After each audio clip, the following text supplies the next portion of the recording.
She was warned before the questions really started. Lying to federal agents was a crime, and the evidence was already in the room. By August 13, 2020, investigators were not asking Sherri Papini to help them find her kidnappers. They were asking her why the evidence said the kidnapping never happened. They had DNA, they had phone records, and they had one more thing, an interrogation room where the story would be tested out loud. 4 years earlier, Papini vanished near Redding, California. Her phone was found near Sunrise Drive. Her children had not been picked up. Her husband called for help. For 22 days, the case looked like every family's nightmare. A mother gone in the middle of the day, no clear suspect, and a community searching for answers. Then, on Thanksgiving morning, she reappeared near Woodland, about 146 miles south. She said 2 Hispanic women had abducted her at gunpoint. She said they held her against her will. She gave details to investigators. She worked with a sketch artist. And for years, that story sent law enforcement looking outward. Toward 2 women the federal filing later said did not exist. That is the part that matters, not the rumor version, the court version. According to federal filings, the story was fabricated. The break did not come from a dramatic confession. It came from evidence that refused to fit. DNA recovered from Papini's clothing led investigators to a former boyfriend.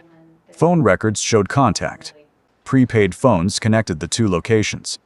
Car rental records helped place the travel. The government said she had not been held by strangers. She had been staying with the former boyfriend in Costa Mesa.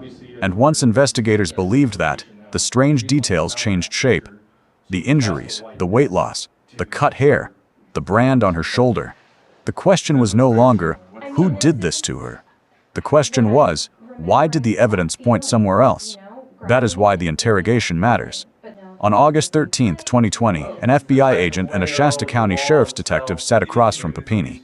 The Department of Justice says they warned her it was a crime to lie to federal agents. Then they confronted her with evidence. Not gossip, not pressure, evidence. DNA evidence, telephone evidence. A version of events that did not need 2 masked women, a hidden room, or a mystery abductor. In a lot of interrogation videos, the turning point is loud. Someone explodes, someone confesses, someone gets up from the table.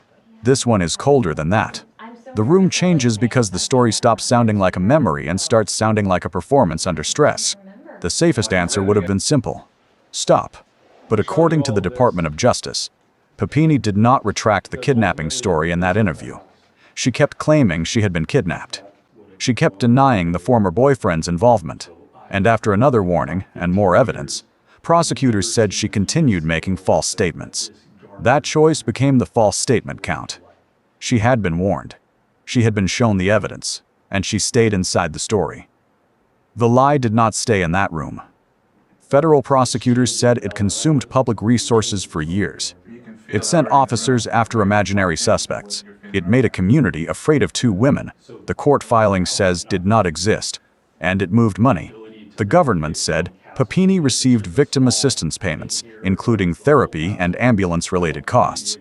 At sentencing, she was ordered to pay $309,902 in restitution. That number is not just a punishment line in a court document. It is the shape of the damage. Every hour spent chasing the invented suspects was an hour not spent somewhere else. Every lab test, every interview, every sketch, every public warning had a cost. And the most dangerous cost was trust. Because when a real victim asks for help, the system has to move fast. A false case teaches people to hesitate. That is why this case is not just remembered as a bizarre hoax. A false report moves detectives. It moves lab work. It moves victim funds. It moves fear through a community. On April 12, 2022, Papini signed a plea agreement. She agreed to plead guilty to 1 count of mail fraud and 1 count of making false statements. The final sentence was 18 months in prison, followed by 36 months of supervised release. So the case ends in court.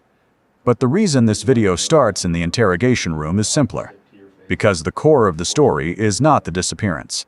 It is the moment the disappearance story met evidence. And the evidence did not blink. The lesson is not that investigators were lucky. It is that a story can be powerful enough to move an entire county, and still be weaker than records that do not care how convincing it sounds. A phone log does not feel sympathy. A DNA result does not follow a headline. And an interrogation room, when the evidence is already inside it, can become the place where a story finally runs out of room. I am Carson Morgan. Until next time, stay curious. Stay safe.